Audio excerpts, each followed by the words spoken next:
Good morning, everybody, and welcome to the JBW Resilience 2020 event, the all-day all business, all virtual event that's taking place right from the comfort of your home, right on your screen. And we have the pleasure of currently having Jeff Cohen start off building a business on Amazon or other e-commerce platforms. Jeff is the chief relationship officer at Seller Labs, which he assists in Amazon sellers in developing a brand and building the presence on the world's largest shopping platform. Just a couple of months ago, BC, before Corona, in December, so we flew Jeff in all the way from the Windy City, Chicago, Illinois, for our TribeWorks event that had over 600 people in Staten Island. And the evidence that Jeff did a terrific job is the fact that he's here today. He was invited back, and he's given up his time once again to give up his wisdom, his experience, and share with you many important tips, especially in these tough times. And every industry has shifted, but none more so, I think, than Amazon and e-commerce, which has taken a whole. It's shaping out differently. Nothing that anybody could expect.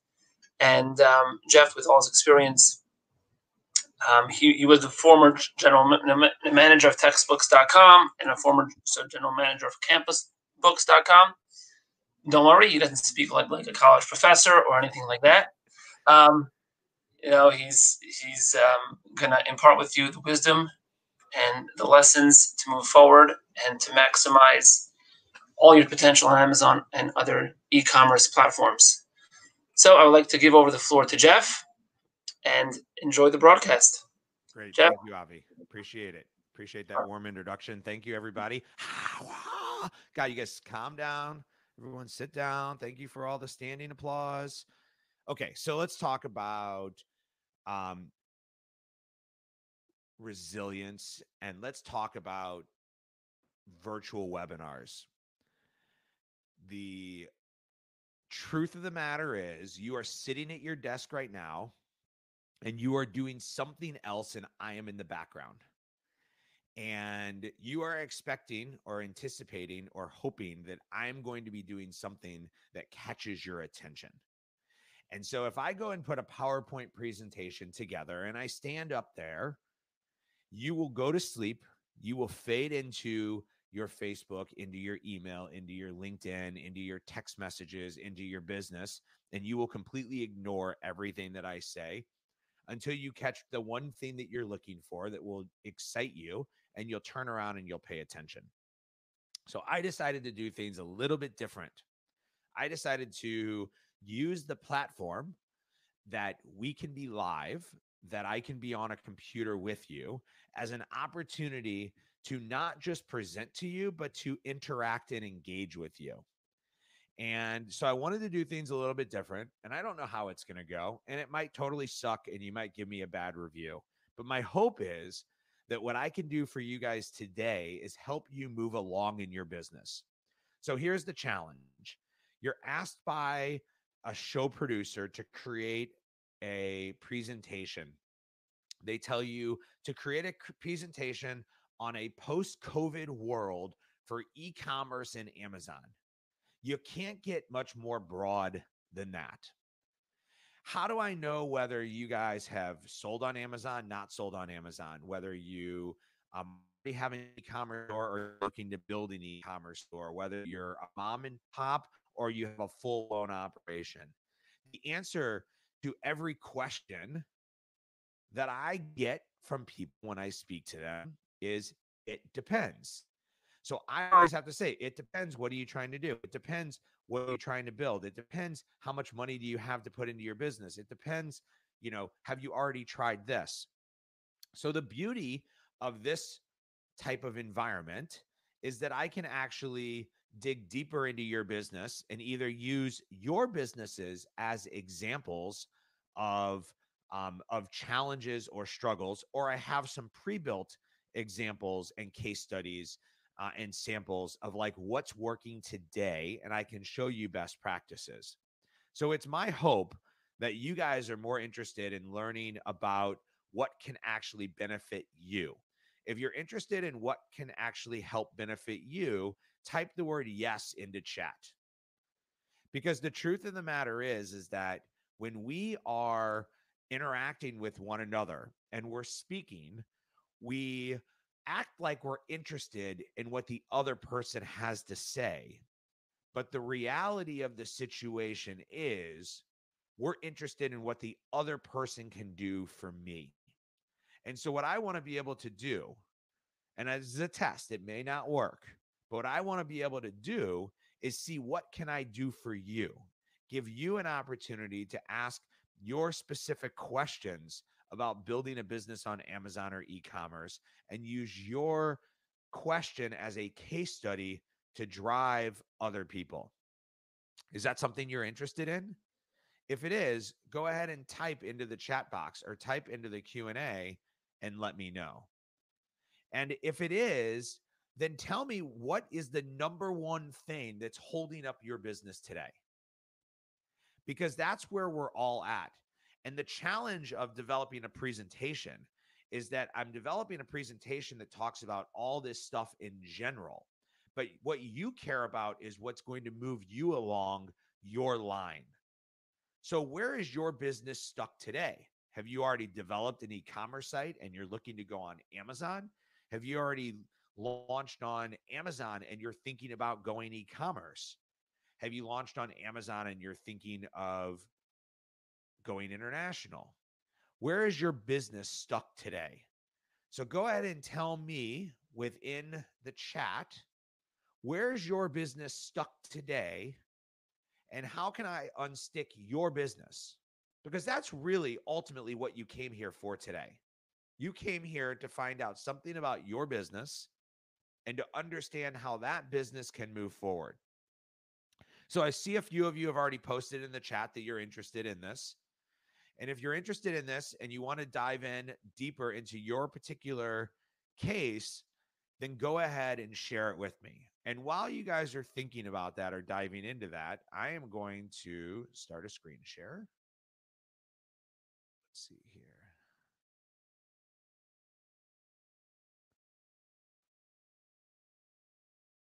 Great. Thanks, Wayne. I appreciate that. Wayne is saying that he does not have either an e-commerce store or an Amazon store, and he would like to develop a store or an online presence.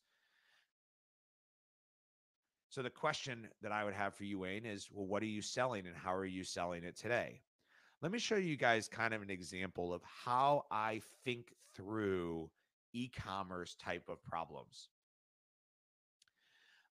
The Hungry Monkey Baking Company is a company that came to me asking me for some help in developing an Amazon presence. The first thing I did was I went to their website. When you land on their website, the first thing I think to myself is, who is this company? What are they selling? And what do they want me to do? And the way this page is designed presents itself in a manner by which I do not know who the company is or what they're trying to do. Now, if I actually do a reload of this page, it has one of my pet peeves, and that is that it has an autoplay video, because she did an influencer campaign with Howie Mandel, and Howie Mandel starts speaking when you load the page. And so it creates this environment where somebody's going to land on this page, and maybe they know that they came here looking for Hungry Monkey, but this page is very geared towards Father's Day right now, but it's not geared towards giving father the brownies or the chocolate um, banana bread that he may desire. And so what you need to do as an e-commerce company is understand what you're trying to do, what your consumer is looking to gain by coming to your site, and ensure that you present that to them directly when they come to that site. So for those of you that don't know me, again, I was introduced. My name is Jeff Cohen. I've been in e-commerce since about 2003. My first e-commerce website that I launched was called textbooks.com. I was in the textbook business for about 12 years before moving over into the SaaS seller, as the software as a service business and around 2012. All along that time, I was selling e-commerce and I was also selling on the Amazon marketplace. So I've been selling on the Amazon marketplace since about 2005. Today, I'm part of two companies. Our parent company owns both. One is called Seller Labs, where we work with 40,000 Amazon sellers to help them grow their business. And the other is called Xcart, where we work with thousands of e-commerce companies to help develop their online web presence, their website. So we've created this balance of a software company where we're working with both e-commerce companies and we're working with marketplace companies. And a lot of times I get asked the question that Hungry Monkey Baking has asked me, which is, do I need to be on Amazon and how do I create an Amazon presence? And so when I dig into that, the first thing I do is I come in and I look and I start to look at what are they trying to sell and what are they trying to do. And I then ask myself the question, who's the persona of this business? And you ultimately want to know who's the persona of your business, who's the one person that you're trying to speak to. And a lot of times when you do persona development, you come up with 3, 4, or 5 personas, or you'll say, my product would sell to everybody. But that's not exactly true. Your product doesn't sell to everybody. And I'll show you an example of that in a minute. But you have to say, who is the person that is looking to buy a chocolate, triple chocolate brownie? They're willing to pay $32 for a 4-pack. It's 3 per package, but 4 packages, and have that shipped to them. It's somebody who has a sweet tooth. It's somebody who's looking for a little bit of a gourmet gift. Is your buyer a male or a female? Is your buyer in the 1% or the 99%? What's their average income? It's somebody who's looking for a more distinct taste. And you come up with this buyer persona where you should be able to speak directly to your buyer. And when I look at this particular website, I feel that they're missing that message to their buyer because they're throwing some Father's Day promo at me, but I can't even really tell what the Father's Day promo is because the colors don't work. And then I don't really see what the value of buying this product is. So when I talked to the CEO of this company, what she said was, but people know who we are and people love our product and they know our product, so they come here to buy. And that is great. But what about the people who don't know who you are, who don't know about your product? How do you get that same value proposition across to them so that they understand that themselves? And that's what this website is missing. It's missing the ability to tell somebody how they use quality ingredients, how this is a time-tested recipe, how it maybe is, and I don't know this off the top of my head, but maybe it's a gluten-free or it's kosher or whatever it is. There are questions that people have, and she is lacking the ability to sell this information to the customer. She comes in a little bit down here with the about us, but she's not really bringing that up in the forefront. Now, as an example, to show you kind of the other side of this equation, I'm going to take you to a company called Death Wish Coffee. Now, Death Wish Coffee is, and I'll give you a little bit of a backstory on Death Wish. I've worked with Death Wish now for about 6 years. When I started working with Death Wish Coffee, they only existed on Amazon. Amazon was their only presence. And they had a very distinct buyer persona of who they were trying to go after. And when you look at their site and you look at their messaging and you look at the way that they present their product, you know they're going after somebody who's looking for a highly caffeinated coffee. Their person is a bit edgy. They're most likely have a beard and some tattoos and possibly a piercing. That's the persona and the level at which you want to create personas that Death Wish Coffee has designed. They today are a national or international brand. They today have a car that drives around NASCAR racetracks.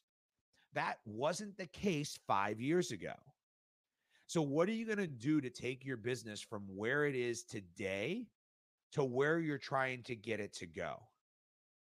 And ultimately, what you're trying to do is develop that persona that gives you the ability to speak directly to your customers. So they tell you right away, wake up with the world's strongest coffee.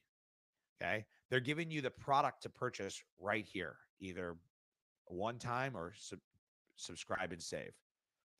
Now they're giving you 3 options, right? Do you want the ground bean, the whole bean, or the cup?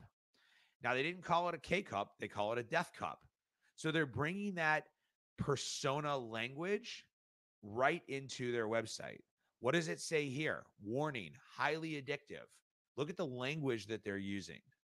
World's strongest coffee, strong coffee, premium bold beans, cherry and chocolate, 100% natural, strongest coffee you've had.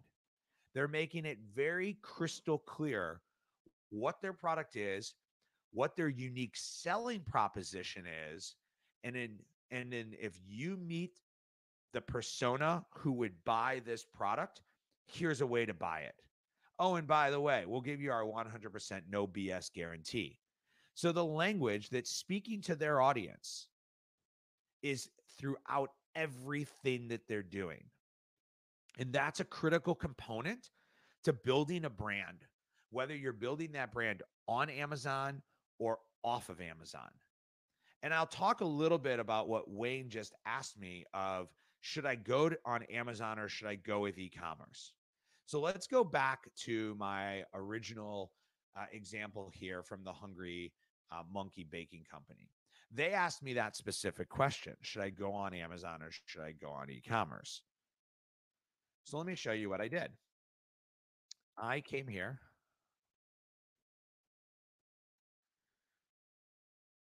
Of course, the internet always slows down. I started typing hungry. I don't see Hungry Monkey. Hungry Monkey in books. Okay, that's not. Okay, so now you see here that when I got the Hungry Monkey, I see Hungry Monkey baked goods and Hungry Monkey banana bread. What this is telling me is that there is a presence for this product on Amazon. This is telling me that somebody has come to Amazon at some point in time and has searched for this brand. If I was this brand owner, and I'm going to come in here and type in Hungry Monkey Banana Bread, this is the results that I get when somebody comes to Amazon and they're looking for the Hungry Monkey Banana Bread.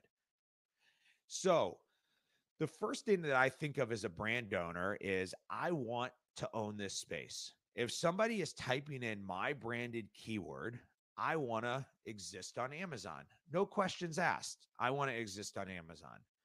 Now, the thing I need to ask myself is, are my products sold on Amazon? So when you're asking yourself the question of, should I go on Amazon or should I go on e-commerce or should you do both? You have to kind of figure out. In this particular case, I didn't know the answer. So I just wanted to know, what is banana bread on Amazon? Like, what does that look like? How does banana bread sell on Amazon? And I can look through here and I can kind of see that nothing. Oh, here we go. So this is actually a loaf of banana bread. So that's kind of a competitor. Okay, great. Here's a loaf of banana bread. Here's a loaf of banana bread. So what this goes to tell me is that people will shop on Amazon for actually homemade banana bread. Now, what I have to figure out in this particular case is whether it's worthwhile for me to put my product on Amazon. As the next question I asked was, what's the shelf life of this product? So as I figured out, the shelf life of this product is not very long. Long would be 6 to 12 months, right? Or longer, meaning I can ship it into the Amazon warehouse and have them do my fulfillment. Because this has a shorter shelf life, it doesn't have a lot of preservatives. If I'm going to sell this on Amazon, I actually have to do what's called merchant fulfilled. So now I have to ask the question, do I have the system to be able to fulfill the products? So when you go to sell on Amazon, you have two choices. We'll go and take a look here at Death Wish Coffee. I have two choices when I sell on Amazon. When I'm selling on Amazon, I can either sell it through what's called merchant fulfilled, where I'm fulfilling the product, or fulfilled by Amazon, which is what you and I are mostly aware of, which is the basic Amazon Prime offering, sold by Death Wish Coffee, fulfilled by Amazon. So the Hungry Monkey is not going to have the ability to actually sell their product fulfilled by Amazon. They're going to need to fulfill that product themselves. So you add some extra complication, and you need to ask yourself, do you have the ability to do the tracking, the shipping, the fulfillment, the customer service, and everything else that comes with Amazon sales? The biggest question people ask when they're trying to figure out whether they should go on Amazon or not is, will people buy my product? I would put this product on Amazon if I had the warehousing capabilities to be able to ship merchant fulfilled. I would put this product on Amazon to expand my brand and to defend my brand name, so that if anyone ever goes to Amazon and is looking for my brand name, the Hungry Monkey Baking Company or Hungry Monkey Banana Bread, they're finding my product and they're getting my product from them or from me and not from somebody else. Now, let's take a look at a separate business that's not currently on Amazon that I found. It's called Bake It with Mel. Now, Bake It with Mel is a little bit different in the fact that they have a better understanding of their unique selling proposition.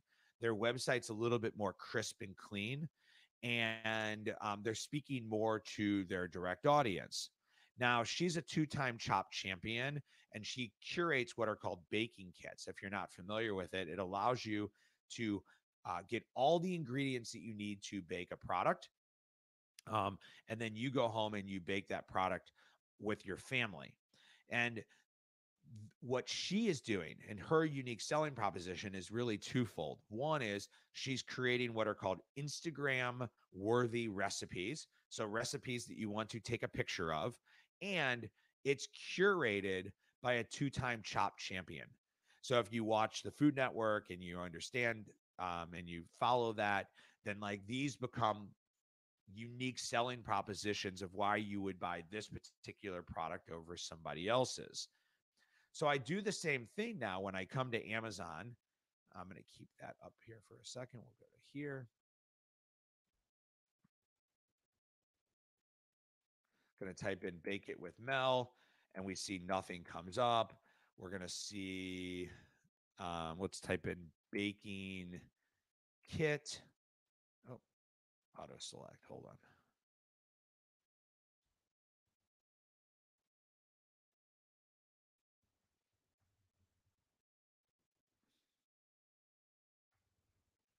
Cannot type today. So I type in baking kit. Now I'm going to start looking through here, and I automatically see this, which is a kids baking activity kit.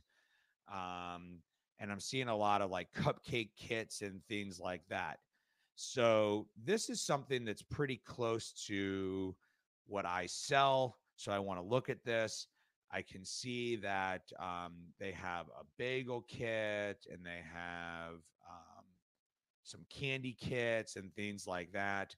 Their price is less than mine, or less than Mel's. I'm giving you the perspective from them. Um, but they've got really good ratings. They've got some Q&A, and I can come down to here and I can actually see how they're selling. And I can see that they're number one in kids cooking kits, number one in kids baking supplies, and they're number 1,300 in toys. 1,300 in toys is very good. So I'm going to go look at kids cooking kits and kind of see what else is here. And these aren't really my competitors. So this is really interesting to me because I can actually see that, one, I don't have a lot of competition for this, and two, people are interested in this because I can see based on the sales rank, which is Amazon ranking. This is the sales rank down here. 1,300 in toys, that it's really popular. 1,300 is very popular. This goes up into like the millions. So 1,300 is very popular. Maybe anything under, let's call it 50,000 in toys and games would be something that would be desirable. So now I want to start looking at, is this somebody I can compete with? And if I can compete with them, what is my proposition versus theirs? Well, they're not selling it at Amazon. They're fulfilling it themselves. So if I can ship my products in and fulfill it by Amazon, I can do better.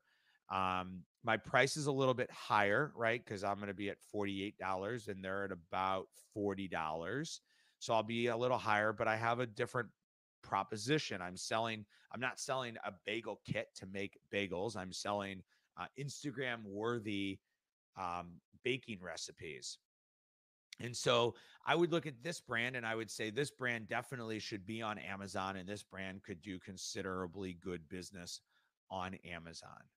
So hopefully, and I'm going to jump into some of your questions here. Hopefully this kind of gives you some examples of like, here's a brand started on Amazon, grew off of Amazon to build into the gigantic brand that you may know today. Here's a brand that's not on Amazon that could possibly go on Amazon, but it's not the best particular fit, but it could be a brand defensive position. But they could definitely do some things to improve their website to speak more to their buyer persona. And here's a brand who's really nailed it from the website perspective. They've built to their buyer persona. And now it's time for them to expand on Amazon, and the opportunity is there. Because I have expertise in Amazon, I wanted to spend a few minutes and just kind of drill through some of the components of Amazon that you should be considering. I consider when you're developing a strategy for Amazon, there's really three main pages that you should be looking at. This is the search results page. I typed in the term wireless charger. We see this company Anchor. That's the one I'm going to focus on. Anchor, again, was a brand built on Amazon. It's now sold worldwide in physical stores and online.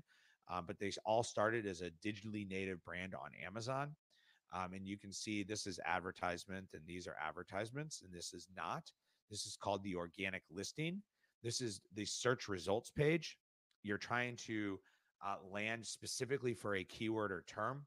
Once you click in on the product, you get to the product detail page. The product detail page, critical components are your title.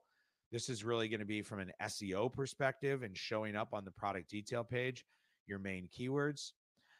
The photos, really strongly consider mobile. People shop with their eyes. So people want to see, look at the use of infographics and how they're showing different ways the phones can be used. They're showing their unique selling proposition. So what makes them better than using somebody else? They're bringing that right in. And then they're kind of showing you what it makes them different from their competitors and what you should and should not do. So they're telling you how their system will and won't work. So if you have a metal case, their system won't work. If you have magnets on the back, their system won't work. If you're using credit cards, their system won't work. So they're telling you flat out how they're probably, my guess is they learned this within their question and answers, and they created this to address customer concerns right from the beginning. This is on this page, you'll see the buy Anchor right here. It takes you to what's called their store page. This is a kind of a mini store inside of Amazon. So as your brand grows, this is your opportunity to cross-sell your additional products. And I can come into here and you can see they've got new releases, home office, deals, wireless, USB-C, right? They've got this all built out. So I go, oh, I'm really looking for something with power strips. Now I can see all of Anchor's power strips products. They can highlight the ones with coupons right in here, and I can add any of these to my cart and I can buy their product because now I've become a fan of their brand. And I am engaging with their brand on Amazon because I want to take advantage of the Amazon system. So I wanted to kind of show you a little bit of how I look at Amazon and how I use Amazon as a way to determine whether a brand should be there, or to determine if a brand should not be there, or how much investment a brand should make if they're going to go there. And these are kind of the questions that you have to ask yourself when you're jumping back and forth between being an e-commerce business and being a marketplace seller. So just to recap, and then we'll get into some Q&A, just to recap on this, um, what's most important is that you understand and develop your brand persona. Who is buying your product? Is it the tattooed, pierced, hard edge person who drinks a highly caffeinated coffee? Or is it the mom who's trying to um, do an activity with her kid, or the kid who's looking to do something really cool and post it online, or is it the gift giver? um, Once you understand that, you have a much better understanding of how to drive your brand forward. I wanted to show you a couple of other examples where really truly understanding your buyer persona allows you to drive your website to be successful. So this is a hardcore site for car parts, um, and you can see they're showing you like high end cars, flashy photos, right? They're showing you a Lamborghini under exterior. They're trying to catch the enthusiast who is going to come here, is looking to modify, upgrade, and repair their own product. So they're trying to show you that end. If you are not a car person, this isn't the site for you. This is for somebody who's looking to be a do-it-yourselfer.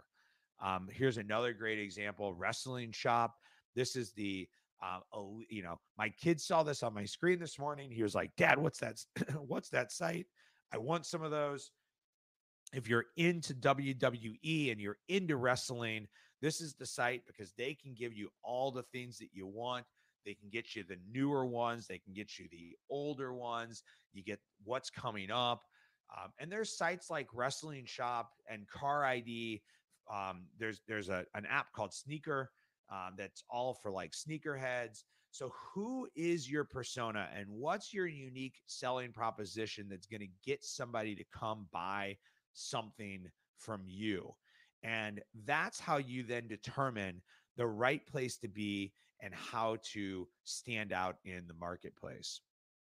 I want to take some time and answer some questions that have come in, or give you guys the ability to dive in deeper to some of your own particular problems. So let me just kind of go through some of these and see if I can help you. So Benjamin wanted to know, how can I stand out and be successful with a Shopify drop ship e-commerce model?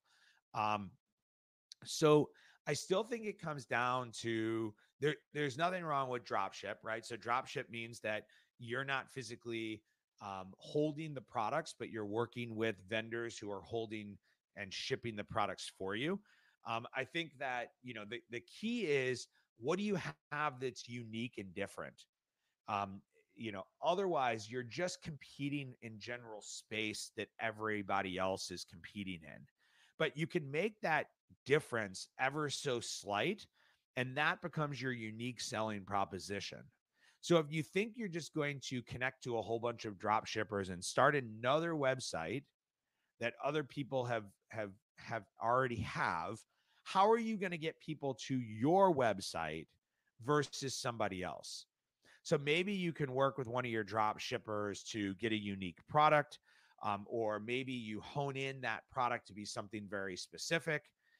And we don't always know who's a drop shipper. So it's very possible that this wrestling site is a drop ship site. I don't know that answer.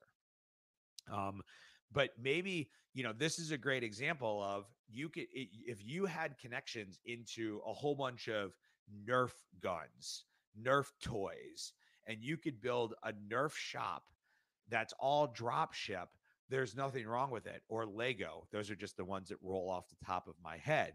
But if you cannot create a unique experience that gives somebody the desire to want to come to your site and shop, to engage with you as a brand, then you won't win in the space. Wayne says that he's selling men's and boys apparel and accessories, currently selling from a warehouse. He's trying to figure out if he should go on Amazon or e-commerce. So I would ask if those brands are your brands or somebody else's. Like, are you getting, Fruit of the Loom, or have you developed your own brand of apparel and accessories? If you have your own brand, then you sell online and you're not competing against anybody. And it's a different way of analyzing the marketplace than if you're trying to sell online and you're competing against somebody else. So that's the big question that kind of sits within there. Um, Wayne went on to say that he understands that if you use MBA, you end up losing a decent percentage of your margin due to the fees. Okay, so let's talk a little bit about Amazon fees. If you come into, let's just go to, type in Amazon fee calculator. The best thing to do to calculate Amazon fees is to go onto Amazon and find a similar product. I want to pull up the fee calculator. Give me 1 second here because I need to log myself in, and I just need to, let me log myself in and I'll show you the fee calculator. So the best thing to do is to find a competitive product that's close.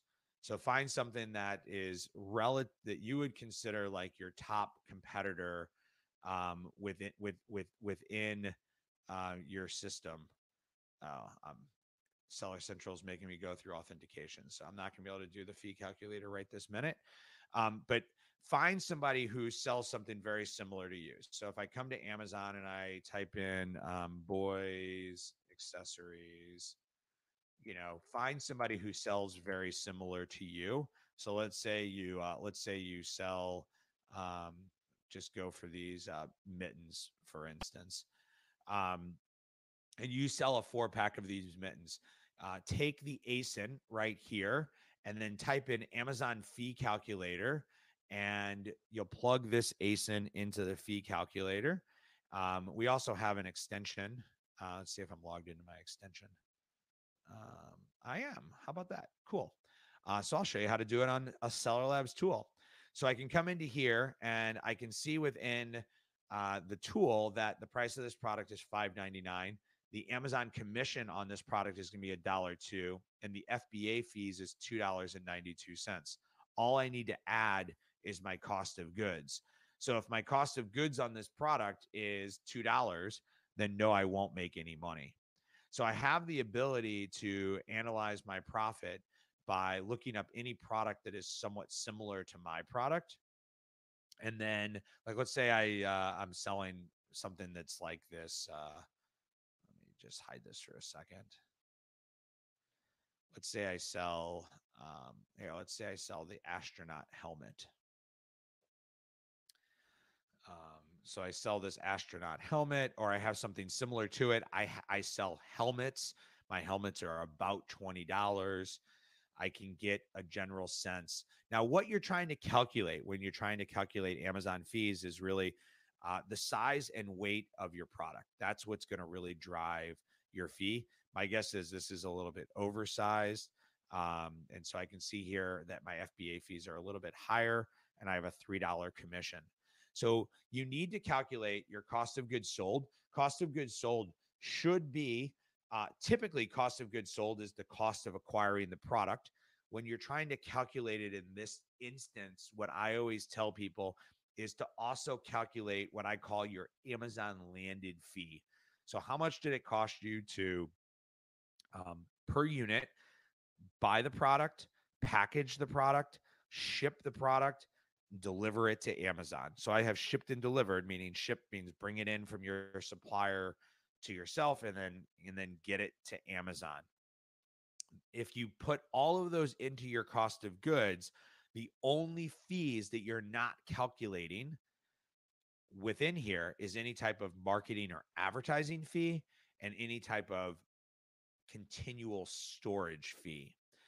And then you can start to go into deeper calculators that look at storage fees and those type of things. But this gives you a general sense. Um, there are instances where Amazon is cheaper from an FBA perspective. There are instances where Amazon is more expensive. There are instances where doing merchant fulfilled on Amazon actually works better than doing it specifically as FBA. So all of those things kind of come into play when you're trying to analyze this and do it. There's also something else that you have to consider, which is what are you missing by not being there?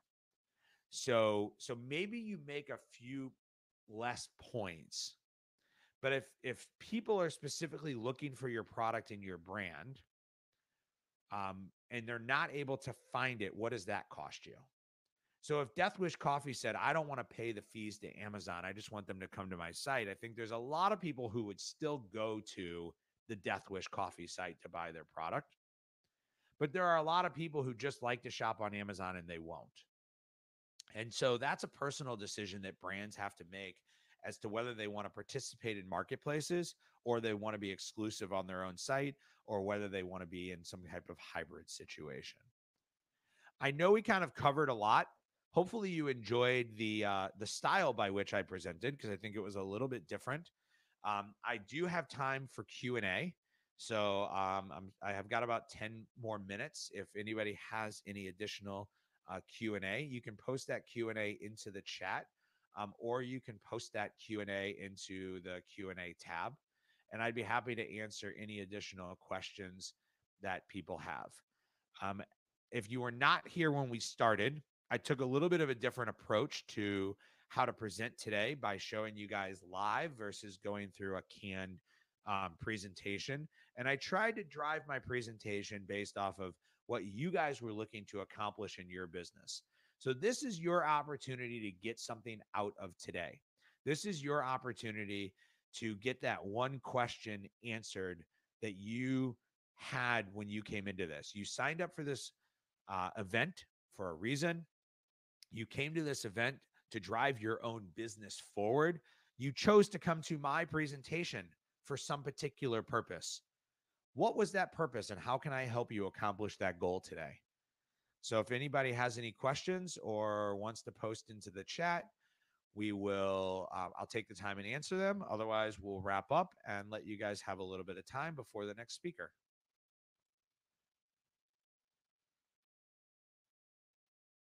This is where I even want to know if you're still paying attention. I'm just playing with you guys. Tell me what your, okay, went with e-commerce. If I went with e-commerce, which platform would I recommend using apparel? Okay, so you mean building out your own e-commerce. So the question I think is I'm going to make it a little bit more broad, Wayne, and say, how do you select an e-commerce platform? You've got WooCommerce and Shopify and WordPress and Magento and Xcart and all these other platforms to choose from. How do you select a platform for building your e-commerce? We're a little biased, right? Because we run Xcart, so we happen to believe that our platform is one of the best that's out there. And we believe we do really well with apparel. But what would I look for? I would look for, I guess, one is I would understand what type of investment you're looking to make. If you're just trying to get started, there are some great applications that allow you to spend a little bit of money and load up a site really quickly.